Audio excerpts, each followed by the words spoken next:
Saudações! No programa de hoje você vai me ver reagindo a um artigo que promete te dar 5 dicas de desculpas esfarrapadas de vendedor que você deve fugir ao comprar carro. Bem-vindo ao TV Gonçalves. Olha só, primeira coisa importante é a gente contextualizar o processo. Aqui a gente faz isso.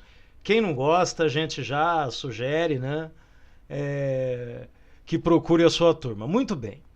Esse sujeito aí na tela, ele se identifica como caçador de carros.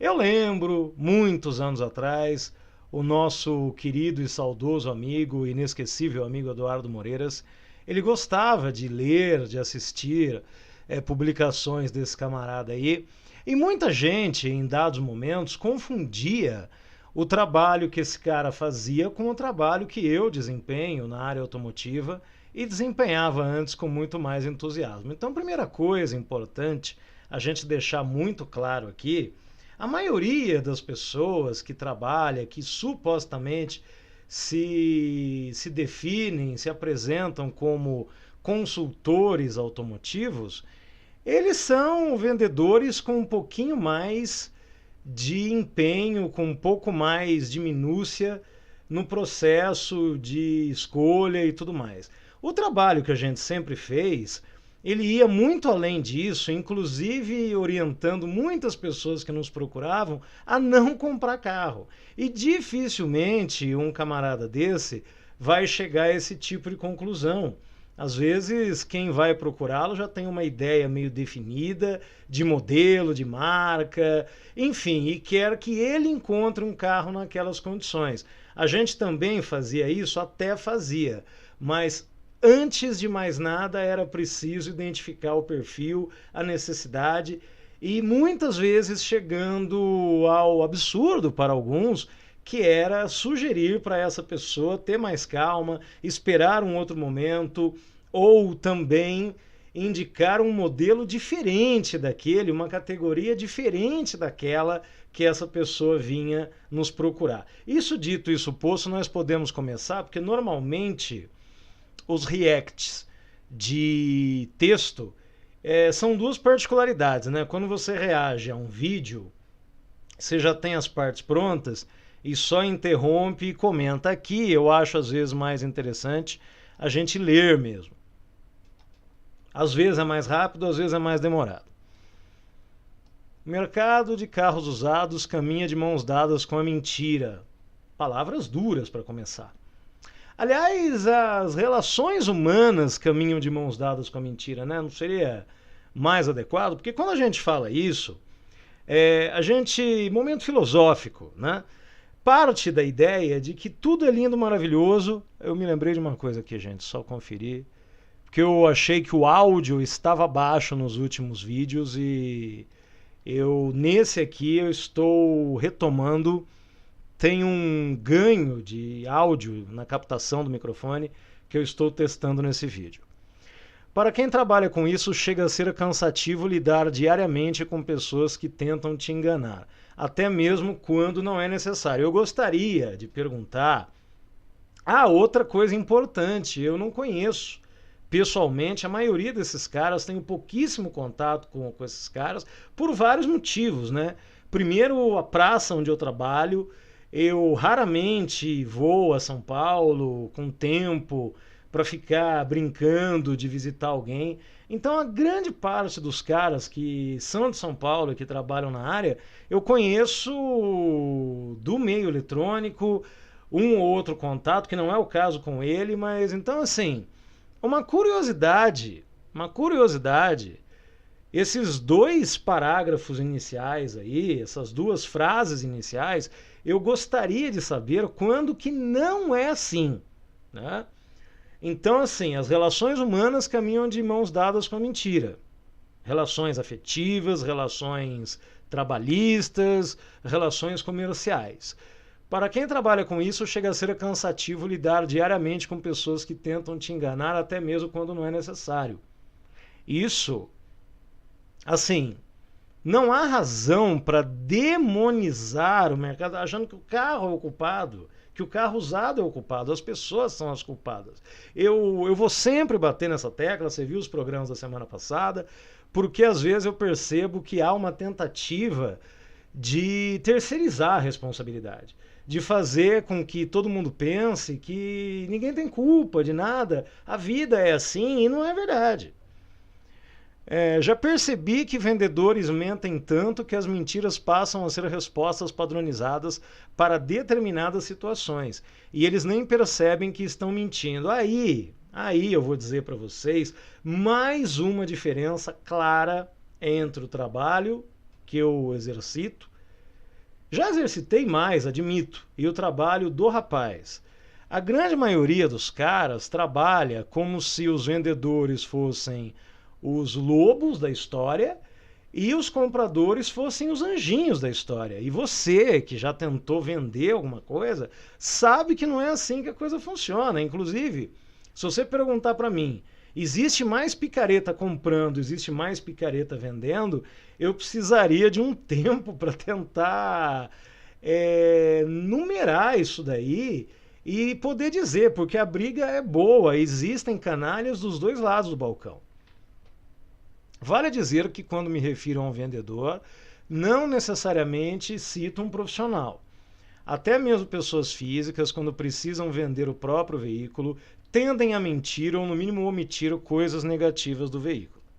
Então aí, mais um ponto de discórdia, porque assim, ambos os lados têm, vamos deixar aqui mais perto, ambos os lados têm responsabilidades e ambos os lados precisam entender isso daí.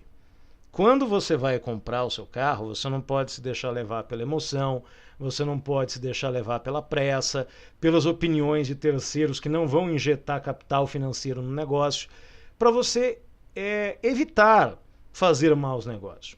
Agora, sim, existe no mercado automotivo uma tendência fortíssima, e vou dizer aqui, pela última vez, para não tornar o vídeo chato, maçante, não é privilégio da seara automotiva. Mas vamos fazer de conta que isso só acontece no mercado de carro. Existem coisas que, se o vendedor expuser, ele vai reduzir tanto o universo de possíveis compradores que muitas pessoas optam durante o processo de negociação por omitir situações. Se essas omissões são cruciais ou fazem grande diferença, ou se são ocultações discretas, a gente pode debater uma a uma aquilo que ele apresentar. São raras as exceções, mas elas existem. Já lidei com vendedores genuinamente preocupados em entregar o carro do mesmo jeito que gostariam, o textinho desgraçado, de pegar se fosse o comprador. Se fossem, né?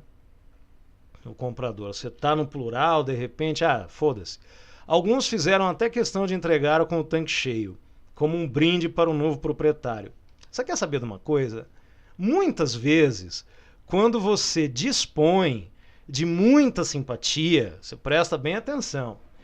E eu tenho exemplos disso na minha vida pessoal, na minha relação com compradores de carros meus. Às vezes, durante o processo, você procura ser compreensivo, procura ser tranquilo, procura facilitar, abrir os caminhos para que o prospecto se torne realmente o comprador. E muitas vezes, ali na frente, se você não se acautelar, você vai descobrir que você estava lidando com um picareta. Então, muito cuidado com essas bobeiras. E agora eu vou dar tanque cheio para alguém. Não vai na onda desses caras não, porque você vai se dar mal duplamente. Você vai fazer uma coisa que você vai se arrepender depois e ainda vai ter que responder por coisas que você foi honesto. Então, é muito importante, em determinadas ocasiões, deixar tudo no papel, tudo preto no branco, como diz Nelsito. A seguir, eu listo algumas das situações comuns que enfrento nas avaliações de carros usados e as respostas que geralmente escuto, mas que nem sempre são verdadeiras. Lá atrás, bate, né? O mercado anda de braço dado com a mentira. Agora, tenta, de alguma maneira, suavizar. Luz de anomalia acesa. porra, acesa. É só apagar com scanner? Depende. Qualquer carro moderno está recheado de módulos eletrônicos. Até mesmo os mais simples e baratos são equipados com injeção. Acho que todos hoje são equipados com sistema de injeção eletrônica. Freios, ABS, airbags são equipamentos obrigatórios por lei. Controle de estabilidade e tração, que também são equipamentos agora obrigatórios por lei. Aí você tem a luz do ABS acesa. Cada um desses componentes possui luz de advertência no painel e só devem acender por alguns segundos após a partida do motor. Quando continuam acesas, que caralho, estão alertando que tem algo de errado. Assim, é importante você ser alfabetizado para você produzir um texto para publicar na internet. Estão alertando que tem algo de errado, portanto devem ser checadas. Não existe outra coisa que me impressiona nessa política de você reduzir custos. Não se faz mais revisão de texto, cara. Em uma situação como essa, o vendedor sempre argumenta que basta passar um scanner para apagar essa anomalia. Tem uma solução simplérrima para essa e talvez para várias das outras situações. Então, olha só. O Focus Sedan, que eu comprei ano passado, ele, quando eu trouxe o carro para minha cidade, ele estava... quando eu fui lá na loja, ele estava com a luz do airbag acesa. E realmente é um problema de mau contato, aí você faz aquela limpeza padrão e, via de regra, vai solucionar o problema. Ponto. Rapidamente. Se você tem uma situação onde o vendedor fala que basta passar um scanner, eu acho que ele vai falar aquela história do ar-condicionado e da carga de gás. Aí o cara fala que é só a carga de gás, etc. e tal. Se você é um comprador consciente, você está muito interessado no carro e você pretende efetivamente concretizar a compra, é muito fácil sair disso daí. Você combina com a pessoa, muitas vezes colocando isso na precificação, é só passar um scanner. Então você leva num mecânico, numa autoelétrica que tenha equipamento e você inclui isso no preço. O cara quer 50 mil, esse serviço o profissional coloca R$500, você fala 49.500, já abatendo isso daí. Se o vendedor for uma pessoa boa e honesta dentro dos exigentes preceitos do caçador de carros, você negocia isso daí e está tudo certo. O bom preço equaliza tudo. Certo? Não precisa desse dramalhão mexicano aí. De fato, isso é possível de se fazer, mas não significa que o problema será resolvido. Você precisa conhecer também o modelo que você está querendo comprar, né?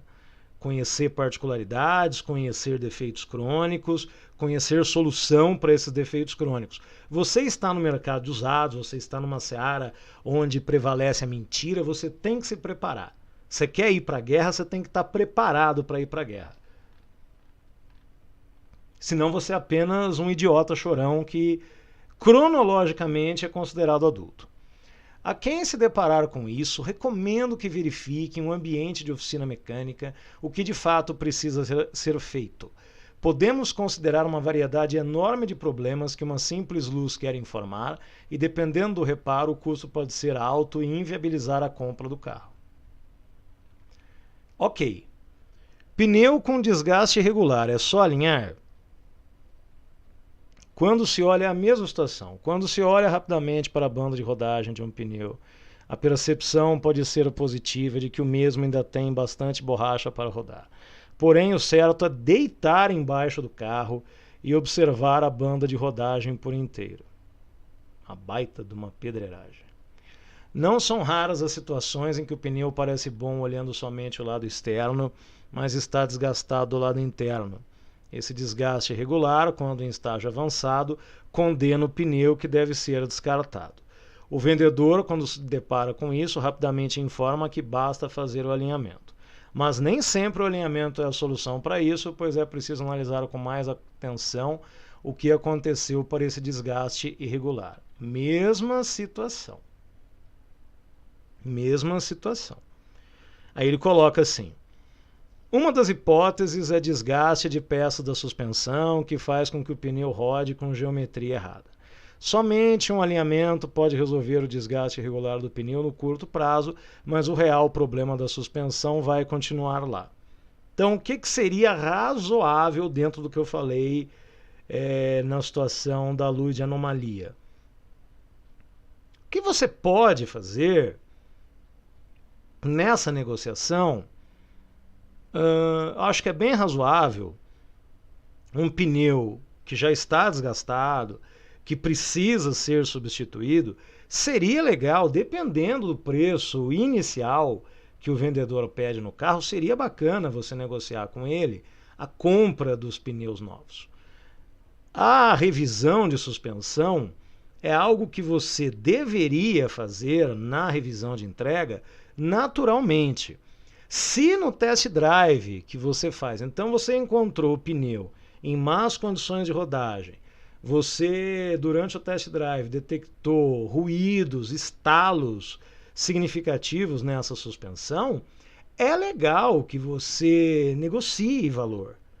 Você, dentro daquilo que foi pedido inicialmente, se é um valor de referencial, se é um valor acima de referencial, você tente negociar isso daí. E se não houver a receptividade por parte do vendedor e você considerar isso como um fator preponderante para fechar o negócio, pule fora da merda da negociação e passe para o próximo.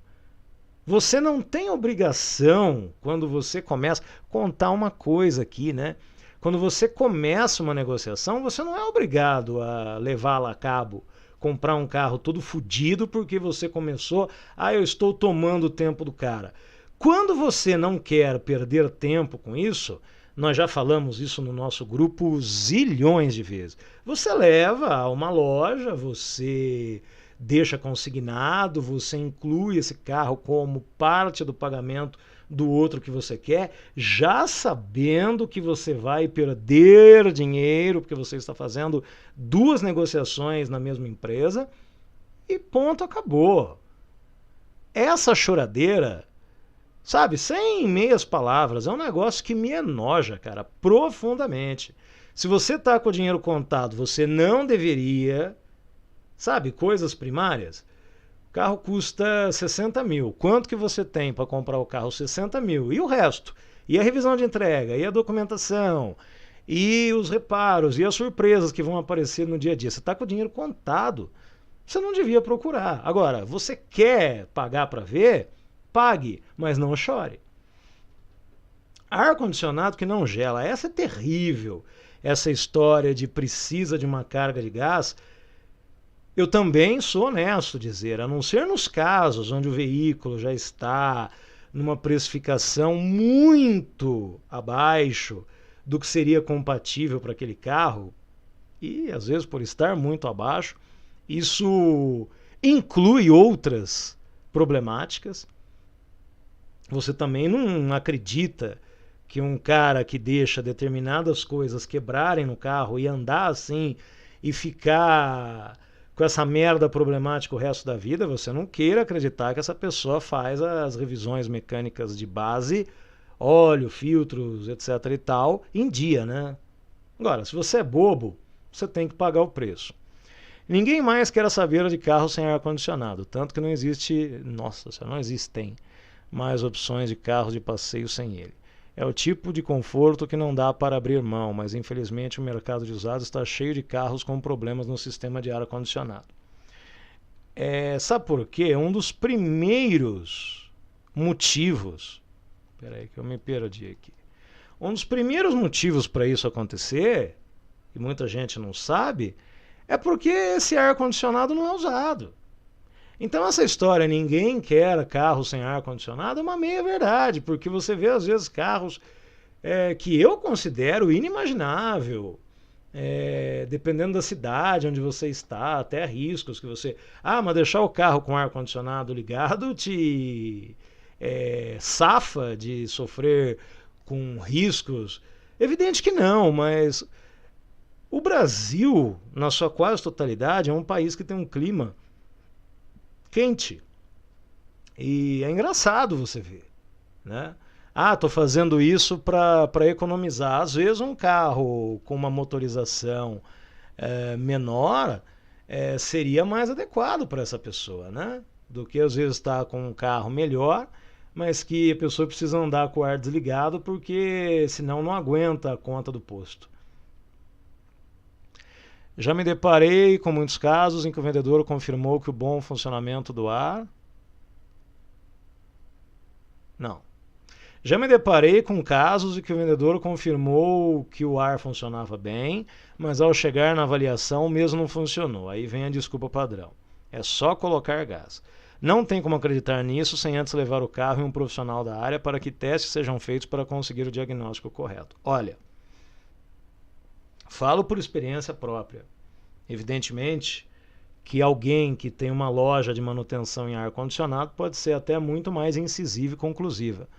Mas a imensa maioria dos problemas de ar-condicionado inoperante, a última coisa é o gás que circula no sistema, porque é um sistema estanque. Então, se você tem vazamentos, se você tem inoperância, é muito, mas muito provável que isso tenha sido causado por alguma falha, algum vazamento, e isso precisa ser reparado. E em boa parte dos casos, o problema é mais sério, problemas no compressor, etc. e tal. Acho que é o que ele vai falar, né? Por vezes a falta do gás é ocasionada por um vazamento. Se colocar gás novo, vai gelar por um pouco tempo até vazar tudo de novo. Pior ainda é quando um componente caro, como compressor ou condensador, eu confesso que eu não estava lendo ali, são condenados pelo profissional. Nível baixo de água do arrefecimento. É só completar? Com o crescimento dos carros com motores turbos, mas isso aí não é privilégio dos turbos, e você tem... por exemplo, nesse da foto aí é uma coisa até hilária, né? Porque o reservatório está imundo e o cara completando com aditivo ali é mais ou menos aquilo que a gente fala, é tomar banho e colocar a cueca usada sem lavar, né?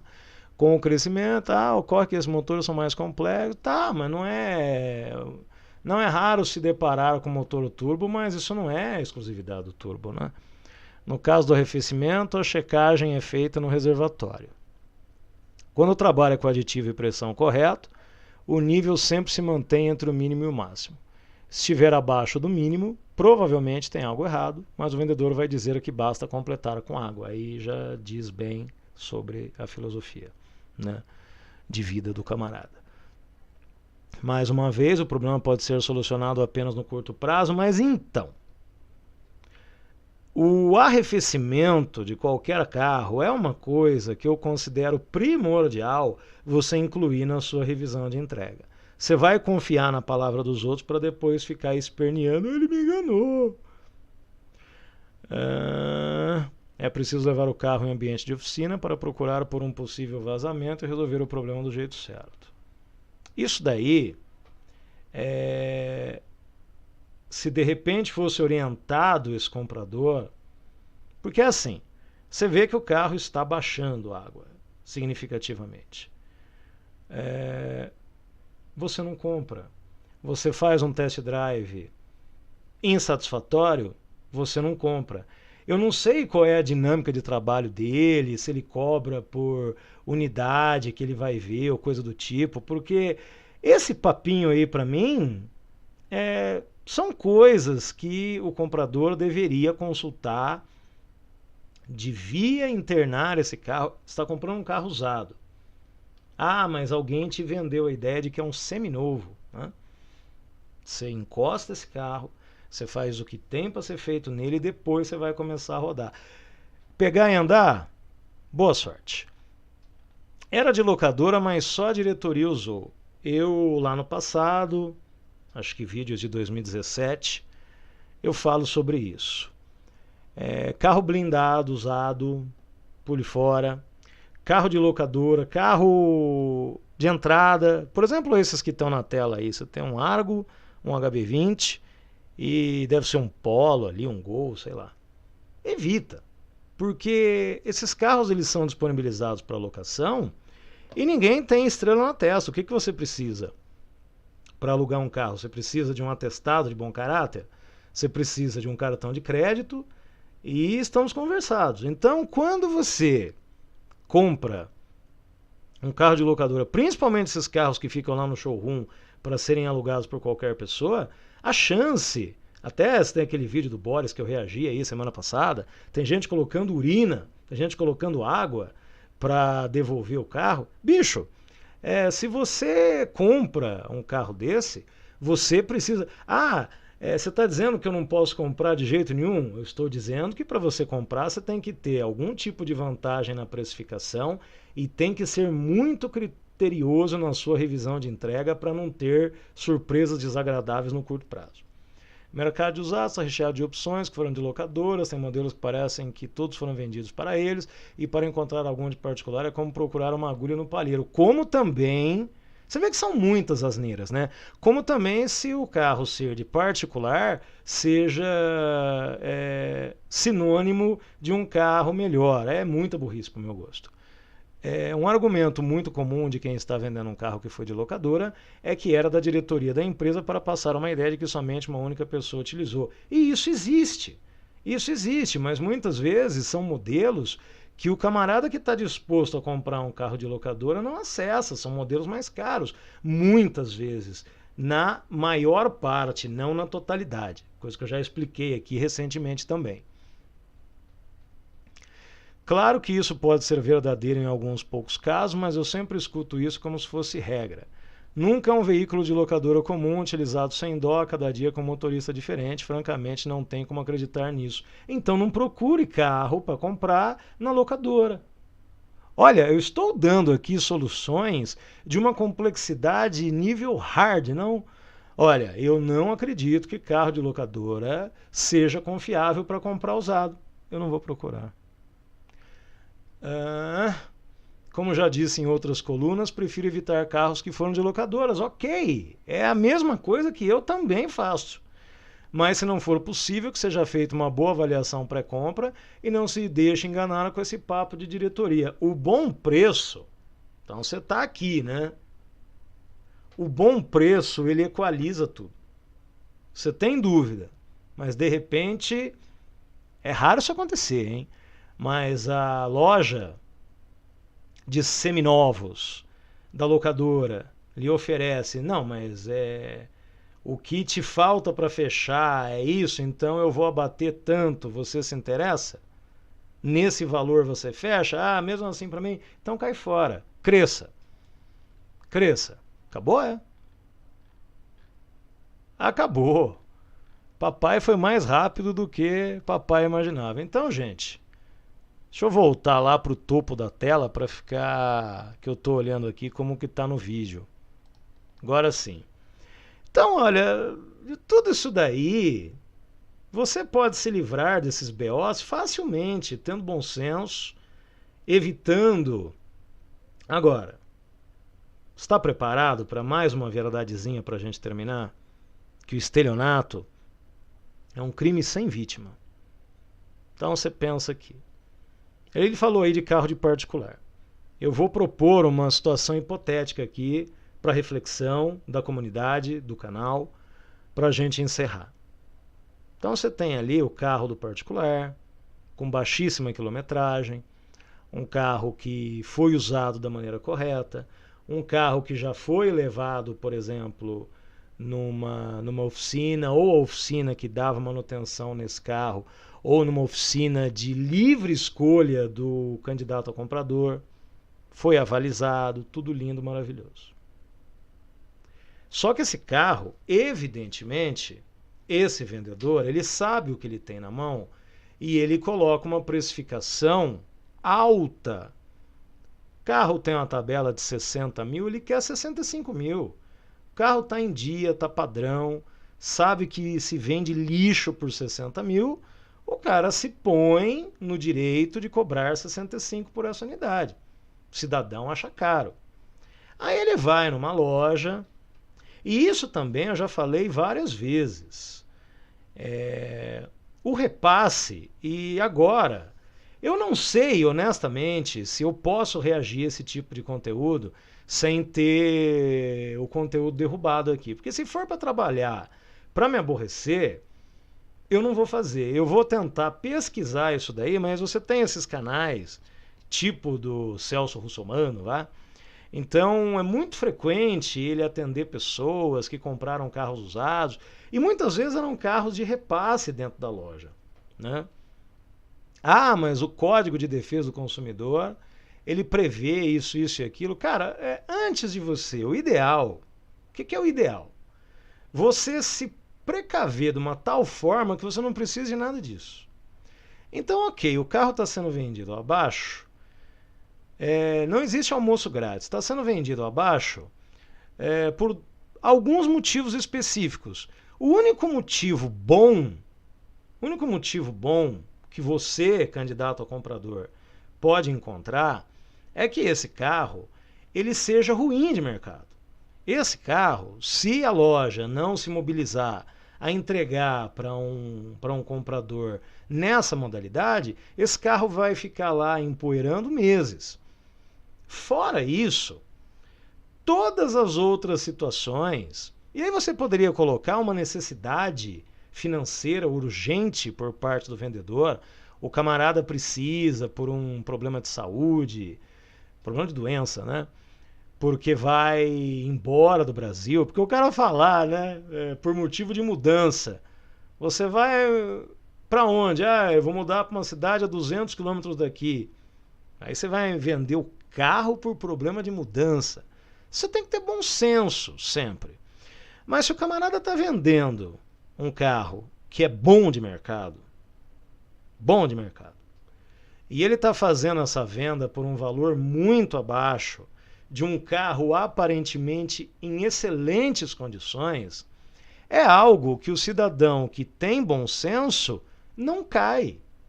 Porque esse tipo de carro, se for vendido no referencial ou pouquíssima coisa abaixo, vai ser vendido rapidamente. Agora, o cara vai baixar 30% sobre o valor do referencial num carro que vende feito água, que vende fácil.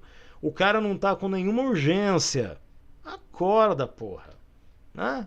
Ah, eu preciso para fechar um outro negócio aí. Se tá vendendo abaixo do valor, não entregasse na loja, daria no mesmo. Daria praticamente no mesmo. Aquele que se previne, aquele que desconfia antes, é um cara que não fica depois com aquelas dores de cabeça, aquelas enxaquecas nível hard, enxaqueca com aura, por causa de carro usado. Entende? Se você quer comprar um carro muito abaixo do referencial, porém, você quer um carro que é um sucesso de vendas, eu vou citar aqui um modelo especificamente. O Toyota Corolla. Você encontrar um Corolla à venda 20%, 30% abaixo do referencial, um Corolla de único dono, um Corolla de baixa quilometragem, um Corolla aparentemente em dia com a sua manutenção, você saia correndo disso facilmente, porque em raríssimos casos aqui colocados como exceção, não há motivo para esse vendedor aceitar vender um carro aí de 90 mil por 70 mil, por 60 mil. Não faz sentido nenhum. Se esse cara colocar esse veículo à venda por 80 mil, o que vai muitas vezes acontecer, e aí é preciso reconhecer que cada carro tem as idiosincrasias do seu público. Alguns carros, quando eles são comercializados quando eles são oferecidos a valores muito abaixo, a primeira coisa que o comprador padrão faz é perguntar qual a razão dele estar sendo disponibilizado por esse preço, porque não faz sentido. Agora, você quer levar todo tipo de vantagem, você pode estar ciente que ali na esquina você vai encontrar o seu bonitinho.